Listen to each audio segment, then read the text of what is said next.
Que o Mestre Jesus nos envolva na sua paz e na sua bondade.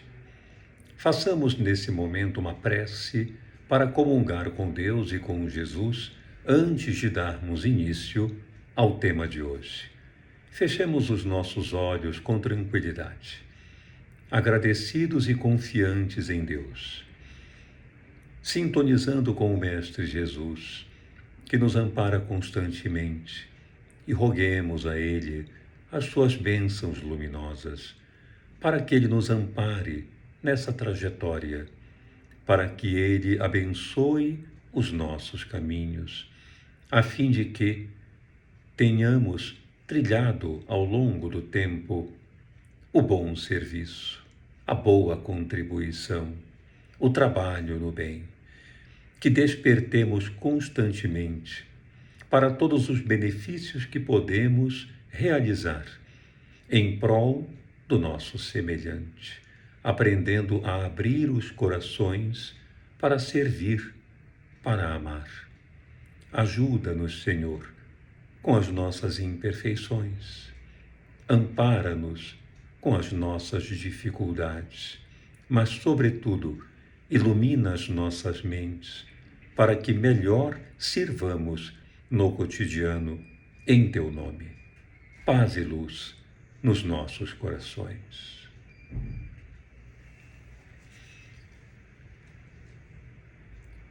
Em todas as épocas da humanidade, nunca se viu a caridade instalada como depois do surgimento de Jesus. Na verdade, antes dele, não se conhecia propriamente o serviço do bem como móvel do desenvolvimento individual e coletivo. Nós podemos dizer que Jesus é o grande divisor da história, como bem se sabe.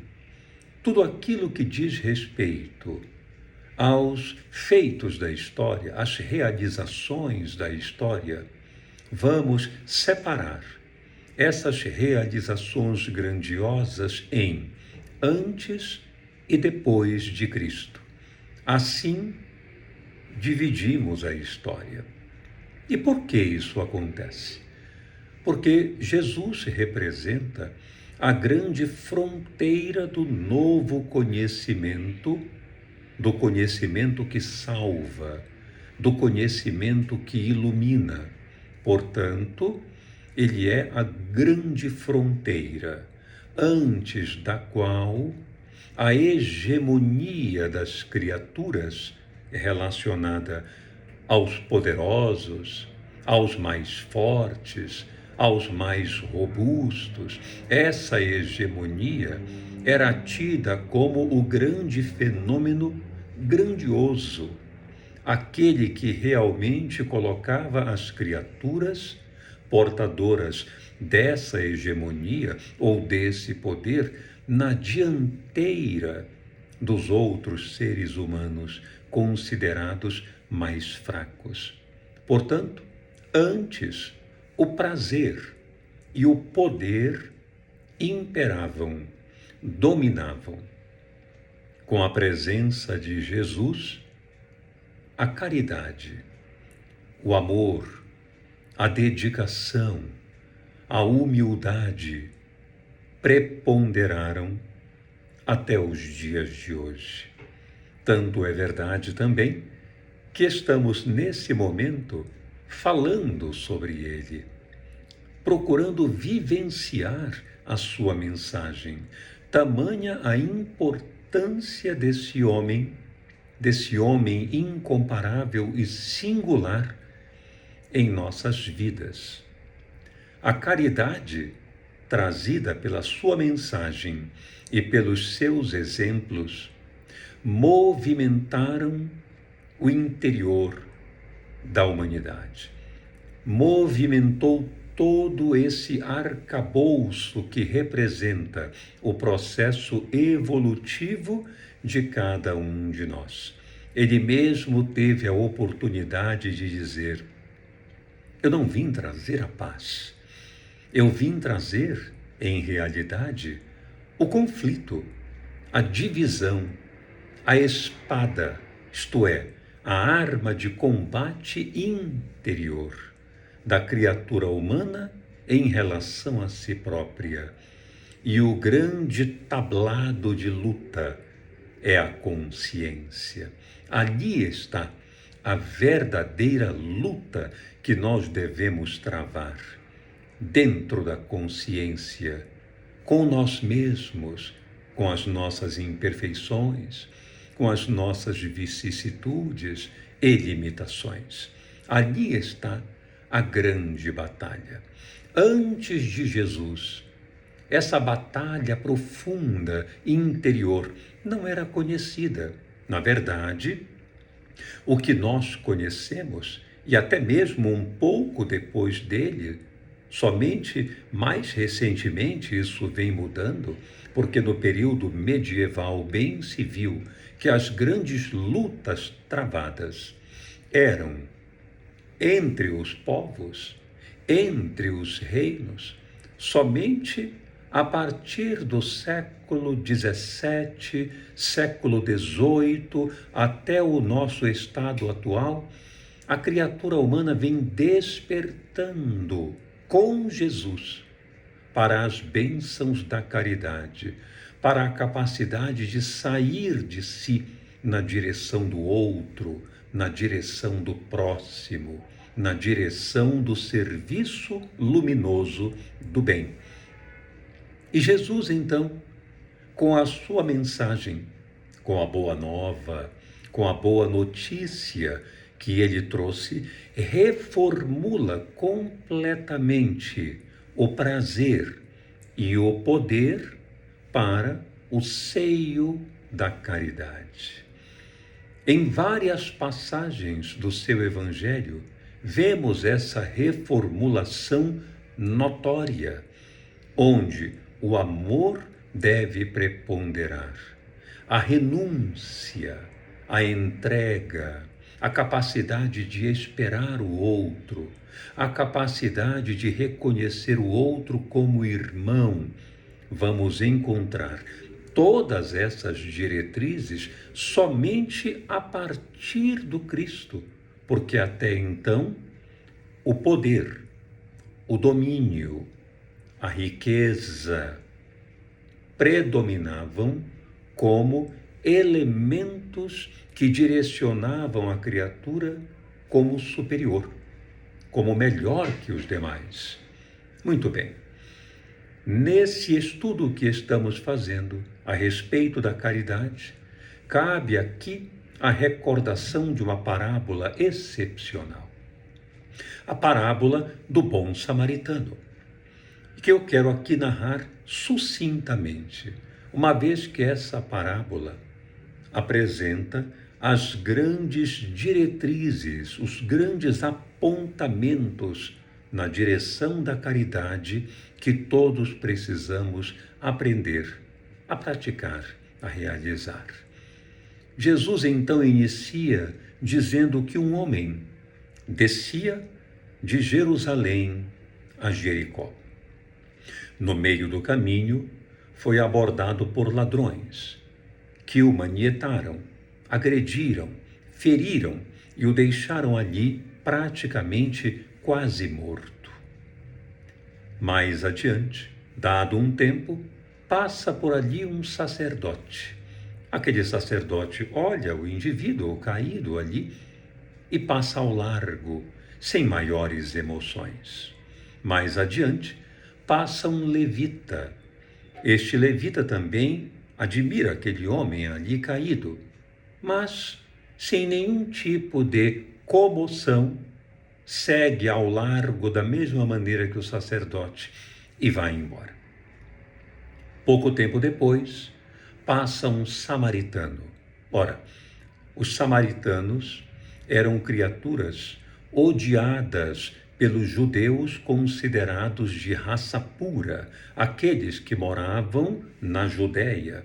Assim, Jesus ilustrou naquele momento, a presença de um samaritano que iria socorrer aquele judeu que vinha de Jerusalém, portanto, possivelmente aquele que era notadamente reconhecido como de raça pura, da região da Judéia, um samaritano que era rejeitado, odiado pelos judeus, é justamente o escolhido por Jesus para ajudar aquele homem. Vejam que coragem ele tinha para aplicar seus ensinamentos.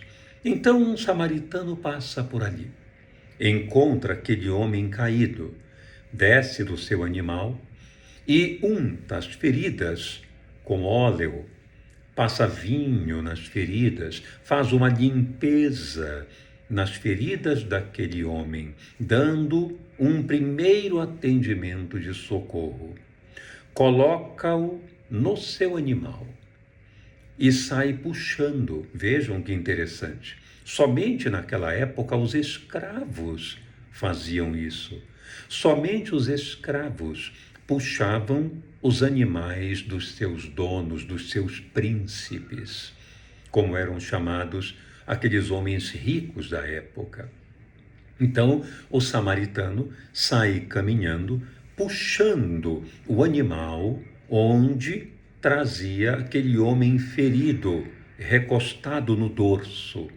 Chega a uma estalagem, o entrega ao dono da estalagem, acomoda-o e diz para ele: aqui está um valor para custear a presença deste desconhecido que eu acabei de socorrer.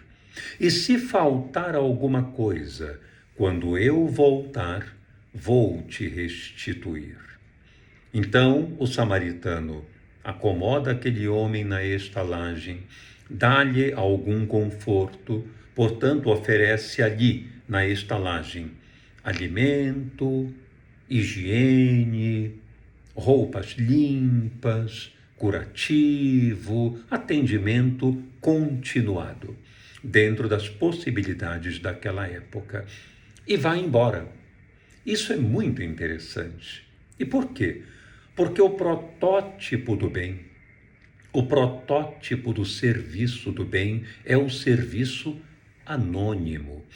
Aquele homem, o samaritano, não perguntou o nome daquela pessoa, não perguntou qual era a sua cor, qual era a sua raça, qual era a sua origem, não avaliou aquele homem ferido em quaisquer dos níveis habituais que nós inferimos para descobrir quem são os outros, até mesmo na atualidade. Geralmente hoje perguntamos se a pessoa tem posses, perguntamos qual é o sobrenome, perguntamos qual é a sua origem, enfim, fazemos uma série de argumentações, fazemos uma série de inquirições a respeito dos outros para saber quem são. Entretanto, o samaritano não fez isso. Essa é a grande parábola da caridade. Então, sem perguntar nada, ele atende o homem. E justamente alguém, pense bem comigo, justamente alguém que provavelmente, aquele judeu que havia sido agredido, que estava ali no chão, se fosse ele que passasse e visse um samaritano, será que ele o atenderia? Será que ele o socorreria? Não é interessante essa meditação? E se fosse o contrário? Sendo o samaritano alguém cujo povo era odiado pelos outros judeus, será que este samaritano que o socorreu, se estivesse na condição do outro, teria sido socorrido? O samaritano, naquele momento, não fez essa avaliação, não fez esse questionamento interno, não fez qualquer julgamento a respeito se deveria ou não atendê-lo. Se realmente aquele judeu caído faria isso por ele ou não. Não houve essa pergunta, não houve esse questionamento. Ele simplesmente ajudou, pelo fato de que a caridade tem uma via de mão única. Ela simplesmente dá, ela simplesmente serve. Ela não se preocupa em ser atendida. Ela não se preocupa em ser servida. Esse é o modelo que Jesus veio nos trazer. O modelo da humildade. O modelo da simplicidade. O modelo do ser anônimo, que serve, que trabalha, que ama, que produz e é feliz justamente por fazer isso. Nada mais do que isso. Em outras passagens, Jesus repete esse mesmo processo de elencar o modelo do que representa a caridade. Por exemplo, ele diz: tendes ouvido o que foi dito, olho por olho, dente por dente. Vejam esta afirmação: olho por olho, dente por dente. O que significa isso? Significa que aquele que é mais forte vence, aquele que tem mais poder domina, aquele que tem mais força é o mais exaltado, é aquele que está mais em expoência. Ora, Jesus vem e diz justamente o contrário. Ele reformula esse modelo de visão, introduzindo o fenômeno da caridade como móvel de salvação interna, de felicidade. Ele diz: tendes ouvido o que foi dito, olho por olho, dente por dente, eu, porém, vos digo, não resistais ao mal. Se alguém vos bater numa face, oferecei a outra. Vejam que metáfora excepcional. Honestamente, essa metáfora da outra face sempre me chamou muita atenção. E por quê? Porque é uma metáfora muito curiosa. Nós habitualmente dizemos assim: como é que eu vou dar a outra face? Quer dizer, a pessoa me bate de um lado e eu devo virar o rosto para que lhe bata do outro. Isto não é humildade, isto parece masoquismo, e é verdade. O sentido dessa metáfora é outro. Dar a outra face significa mostrar a outra maneira, dar o outro modo de ação, exibir uma outra paisagem da situação. Ora, dar a outra face quando alguém nos machucar de alguma maneira significa mostrar uma outra forma de agir. É uma metáfora, mas é brilhante. Mostrar uma outra forma de agir. Ora, como fazendo isso? Por exemplo, quando alguém nos fere, quando alguém grita conosco, quando alguém nos ofende de alguma forma, o que é que normalmente nós fazemos? Nós gritamos mais alto, nós dizemos logo uma palavra mais dura do que aquela que ele disse, não é verdade? É assim que nós fazemos. Mas é a melhor estratégia? Jesus diz que não. Ele diz que é muito melhor darmos a outra face, isto é, ensinarmos para aquela pessoa o outro modo de agir ou de pensar, enfim. E como é que nós devemos fazer então? Mostrar a maneira mais adequada. Quando alguém nos ferir, nós não ferimos, nós mostramos uma outra forma de agir. Por isso que Jesus, toda vez que foi perseguido, toda vez que foi agredido, toda vez que foi ofendido, a sua resposta foi a outra face da situação, o outro modo da situação. Ele era carinhoso, amoroso. Eu vou dar um exemplo disso, sabe, um exemplo que sempre me chamou a atenção a respeito dessa atitude de Jesus, foi o exemplo, o momento em que ele recebeu o centurião, que veio pedir apoio para o servo. Ele atende o centurião, e isso me chamou muito a atenção. Eu quero dividir isso com você que está me assistindo, para nós meditarmos a respeito. Vamos nos lembrar disso. Jesus, então, estava num determinado local quando subitamente chega um centurião. Bom, o centurião era um general romano, naquela época, que era responsável por um grupamento, como o próprio nome diz, de 100 soldados. Centurião. Então, ele era responsável por um exército, um pequeno exército de 100 soldados. Eram postos de batalha prontos para atuar, em número de 100 soldados e um general, que era chamado centurião. Então, esse centurião foi procurar Jesus. Lá chegando, ele diz: Senhor, eu estou aqui porque meu servo está muito doente. E eu gostaria que tu interviesses ali. E aí Jesus então estava sentado, se levanta e diz: vamos até ele. E o centurião é tomado de um sobressalto e diz: não, eu não sou digno de te receber em minha casa.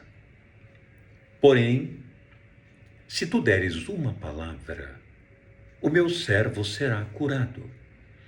Porque eu também sou homem que dá ordens. Quando eu digo para um soldado meu, vai ali, ele vai. E quando eu digo para ele, vem aqui, ele vem.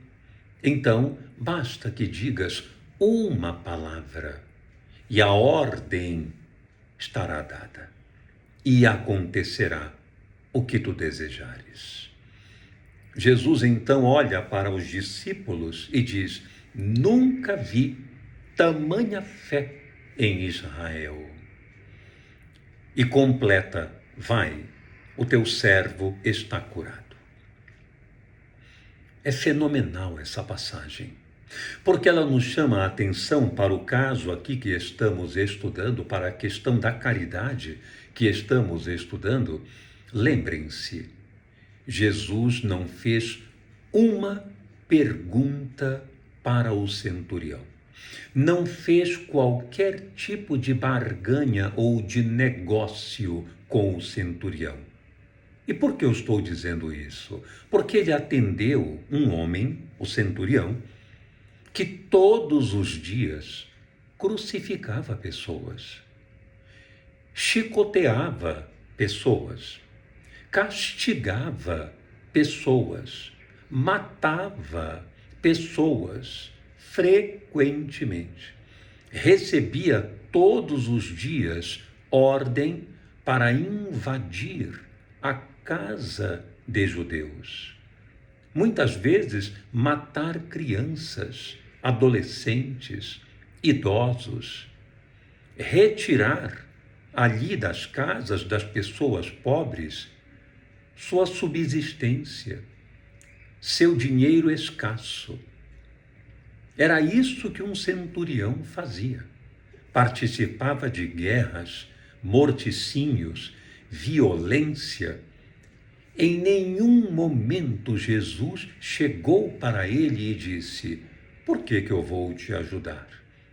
Tu és tão mal com as pessoas, com os meus conterrâneos. Tu és violento, tu crucificas pessoas e ainda vem pedir auxílio para mim. Primeiro muda tua conduta, depois volta. Ele não disse nada disso. Ele não fez nenhum julgamento. Ele não colocou nenhum impedimento e ainda elogiou aquele homem. O que significa isso? Dar a outra face, oferecer uma outra maneira de agir, que o centurião não conhecia. E eu não tenho dúvidas de que após aquele encontro com o centurião, com Jesus, o centurião certamente refletiu muito mais sobre a sua conduta.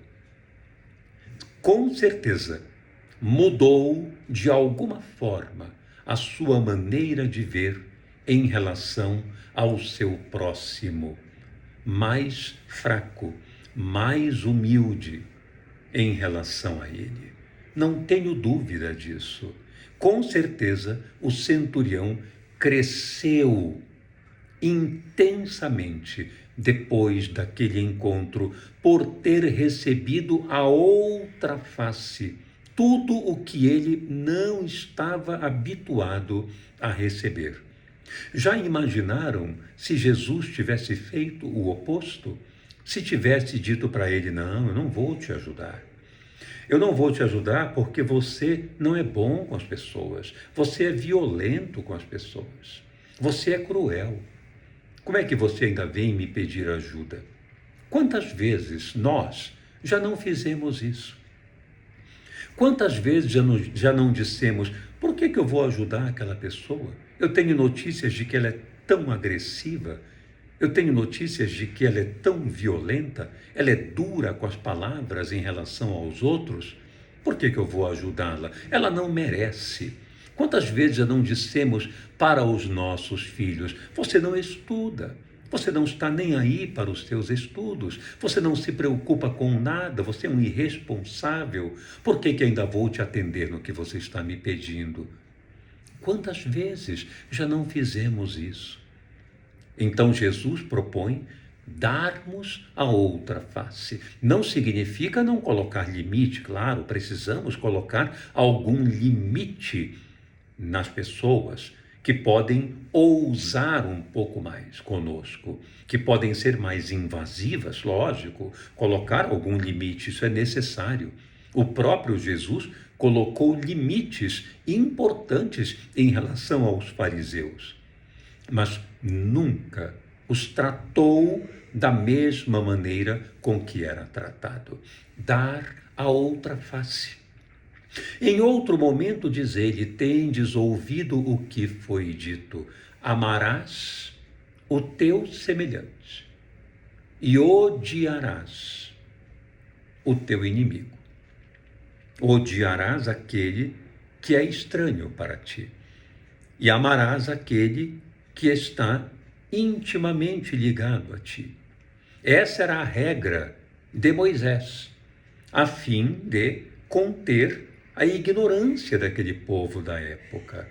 Moisés necessitava de leis duras e Jesus veio reformular a reflexão sobre essas leis antigas, essas tradições envelhecidas. E então ele diz: não, não é assim. Nós devemos amar os nossos inimigos, orar pelos que nos perseguem. Nós devemos amparar todos aqueles que nos esquecem. Não é porque nos esquecem, não é porque nos dão as costas que nós devemos fazer a mesma coisa. Ao contrário, devemos fazer o oposto. Quando alguém pedir para nós caminharmos 1000 passos, nós devemos ir com ele mais 2000, não só aqueles 1000 que ele pediu, algo mais. Devemos fazer além do solicitado.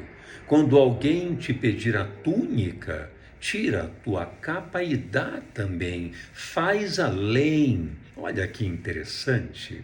Que mensagem de caridade importante. Então, a mensagem de Jesus a respeito da caridade é o grande divisor de águas da humanidade. Antes dele, o pensamento não incluía o bem, a fraternidade, a luz, o amor. Depois dele, a humanidade passou a conhecer novas diretrizes de comportamento, onde amar e servir sem pedir nada em troca, simplesmente fazer porque é bom fazer, simplesmente ajudar porque é saudável fazer isso, ou seja, fazer o bem é bom pela coisa boa que ele representa, simplesmente por isso. E eu quero concluir essa reflexão dizendo o seguinte, com base na proposta da logoterapia, a psicologia espiritual, do Dr. Viktor Frankl, o psiquiatra austríaco, fundador deste modelo de psicoterapia, a logoterapia, a terapia centrada no sentido da vida. Ele disse: a decisão consciente não pode depender de condições. A decisão consciente, ela é tomada com base na coisa boa, na consequência saudável que ela produzirá. E não através de uma barganha, onde no fim nós tiramos o proveito necessário. O alvo da nossa decisão consciente não pode ser nós. Tem que ser o ato bom, a coisa boa que ela representa e que propiciará na comunidade um resultado luminoso, um resultado sadio. Esta é a decisão consciente que cabe à criatura humana. E Jesus disse muito antes a mesma coisa: amai os vossos inimigos. Ora, significa, como disse o Dr. Viktor Frankl, tomar uma decisão consciente, incondicional. Isto é, não depende de uma condição. Por exemplo, por que eu vou amar o meu inimigo? Ele é meu inimigo, ele não me ama, ele não se importa comigo. Por que eu vou me importar com ele? Essa teoria ainda não está presente no nosso meio, não está ainda incluída aqui na nossa consciência. Ainda está. Quantas vezes nós não fazemos isso? Mas ele não se importa comigo, por que eu vou? Ele nunca veio me visitar, por que eu vou visitá-lo? Ele nunca me deu um telefonema, por que eu não vou? Por que eu vou telefonar agora? Quantas vezes já não pensamos assim? Inúmeras vezes. Mas essa não é uma decisão proeminentemente humana. Essa não é uma decisão realmente humana. A decisão consciente, ela é incondicional. Ela não tem uma condição. Se você fizer, eu faço. Não. É a decisão humana, consciente, nós fazemos, porque isso é bom de ser feito. Vai gerar um bem-estar. Vai produzir um resultado saudável. Então vale a pena fazer. Alguém mente para nós?